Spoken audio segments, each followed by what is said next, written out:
আমরা যারা ৯০ দশকে বা ২০০০ শুরু থেকে বড় হয়েছি, আমাদের শৈশব মানেই ছিল টিভির সামনে বসে কার্টুন দেখা, স্কুল থেকে ফিরে ব্যাগ ছুঁড়ে টিভি অন করা। ডোরেমন, নিনজা হাতুড়ি, শিনচ্যানজা, মোটু পাতলু, এই নামগুলো শুনলে এখনও আমাদের মনের ভিতর একটা আলাদা অনুভূতি কাজ করে।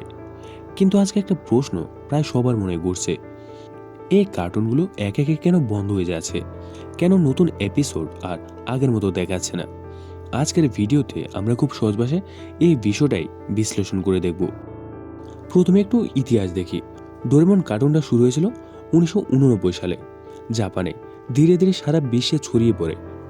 আমাদের বাংলাদেশ ও ভারতে ডোরেমন মানিয়েছিল নোবিতা, শিজুকা, জিয়ান, সুনিও আর ভবিষ্যৎ থেকে আসা নীল রোবট বিড়াল। আর মোটু পাতলু শুরু হয়েছিল 2012 সালে। তুলনামূলকভাবে নতুন হলেও খুব অল্প সময়ে এই কার্টুনটা বাচ্চাদের মধ্যে ভীষণ জনপ্রিয় হয়ে ওঠে। মোটুর খাবারের প্রতি ভালোবাসা, পাতলুর বুদ্ধি, সব মিলিয়ে একটা হালকা মজার কার্টুন। এই দুইটা কার্টুনে আমাদের সময়ের বাচ্চাদের জীবনের অংশ হয়ে উঠেছিল। এখন আসে আসল কথা, ৯০ দশকের বাচ্চারা কেমন ছিল? তখন আমাদের হাতে স্মার্টফোন ছিল না, মোবাইল ফোন কি সেটা অনেকেই জানতাম না। বিনোদন বলতে ছিল টিভি, কার্টুন, মাঠে খেলাধুলা, বন্ধুদের সাথে আড্ডা। কার্টুন দেখার জন্য একটা নির্দিষ্ট সময় থাকতো, ওই সময়টা মিস করলে আর দেখাই হতো না। তাই আমরা মন দিয়ে বসে কার্টুন দেখতাম। আর আজকের বাচ্চারা, এখন ২-৩ বছরের বাচ্চার হাতে স্মার্টফোন তুলে দিলে সে নিজে নিজে ইউটিউবে ঢুকে যেতে পারে, ভিডিও স্ক্রোল করতে পারে, রিলস দেখতে পারে। এর জায়গাতে সবথেকে বড় পার্থক্য, আজকের বাচ্চারা শুধু কার্টুন দেখে না, এটা পুরোপুরি সত্য নয়। তারা দেখে কিন্তু টিভিতে নয়, মোবাইলে।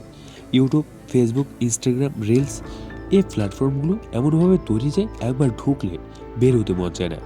30 সেকেন্ডের ভিডিও, এরপর আরেকটা, তারপর আরেকটা। একটা বাচ্চা টানা 5 থেকে 6 ঘন্টা ফোন দেখতে পারে, কারণ ছোট ভিডিও, রঙিন, জোরে জোরে শব্দ, বারবার নতুন কন্টেন্ট। টিভির কার্টুনে এই সুবিধা নেই, যেখানে গল্প ধীরে ধীরে এগোয়। আজকের বাচ্চাদের ধৈর্য কমে গেছে, তারা খুব দ্রুত আনন্দ চায়। এখন আরেকটা গুরুত্বপূর্ণ বিষয় আছে, ইউটিউব বা রিলসের ভেতরে অনেক ভালো ভালো কন্টেন্ট আছে, কিন্তু তার পাশাপাশি অনেক বাজে কন্টেন্টও আছে। বাচ্চারা যখন ঘন্টার পর ঘন্টা এসব দেখে, তখন তাদের মাইন্ডসেটে একটা খারাপ প্রভাব পড়ে। অপ্রয়োজনীয় ভাষা শিখে, দ্রুত আচরণ নকল করে, বাস্তব জীবন থেকে দূরে সরে যায়। কার্টুনের গল্পগুলোতে এমন কিছু ছিল না। ডোরেমন আমাদের শেখাতো বন্ধুত্ব, ভুল থেকে শেখা, আর মোটু পাতলু শেখাতো হাসি খুশি দেখা। এখন আসি সব থেকে বড় কারণটায়, টিভি চ্যানেলগুলো ব্যবসা থেকে বিজ্ঞাপন দেয়। যেখানে দর্শক নেই সেখানে বিজ্ঞাপনও নেই। আজকের বাস্তব সত্য হলো, টিভি কার্টুন দেখার দর্শক অনেক কমে গেছে। বাচ্চারা টিভির সামনে বসে নেই, তার মোবাইল নিয়ে ব্যস্ত। ফলে চ্যানেলগুলো নতুন এপিসোড বানাতে আগ্রহী হারাচ্ছে, কারণ খরচ বেশি, লাভ কম। তাই আস্তে আস্তে এসব কার্টুন বন্ধ হয়ে যাচ্ছে বা রিপিট দেখানো হচ্ছে। আজকের বাচ্চাদের কাছে ডোরেমন বা মোটু পাতলু হয়তো শুধু একটা সাধারণ কার্টুন, কিন্তু আমাদের কাছে এগুলো ইমোশন। ডোরেমন মানে স্কুলের টেনশন ভুলে যাওয়া, নবিতার মতো ভুল করলেও হাল না ছাড়া, শিজুকার মতো ভালো মানুষ হওয়া, আর মোটু পাতলু মানে হাসি, সহজ আনন্দ, নির্ভেজাল বিনোদন। এই কার্টুনগুলোর সাথে আমাদের শৈশব জড়িয়ে আছে। তাই এগুলো বন্ধ হওয়া মানে আমাদের শৈশবের একটা অংশ হারিয়ে যাওয়া। তাহলে কি সব শেষ?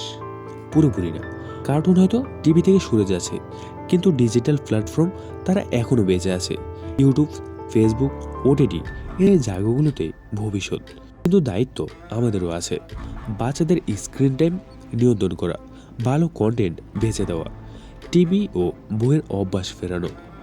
সবশেষে বলবো, ডোরেমন আর মোটু পাতলু শুধু একটা কার্টুনে না, এগুলো আমাদের প্রজন্মের স্মৃতি। কার্টুনগুলো বন্ধ হয়ে যাচ্ছে মূলত সময়ের পরিবর্তনের কারণে, প্রযুক্তির পরিবর্তনের কারণে, আর দর্শকদের অভ্যাস বদলে যাওয়ার কারণে। আপনার শৈশবের প্রিয় কার্টুন কোনটা ছিল? কমেন্টে জানাতে ভুলবেন না। ভিডিওটা ভালো লাগলে লাইক দিন, শেয়ার করুন আর চ্যানেলটা সাবস্ক্রাইব করুন। ধন্যবাদ সবাইকে।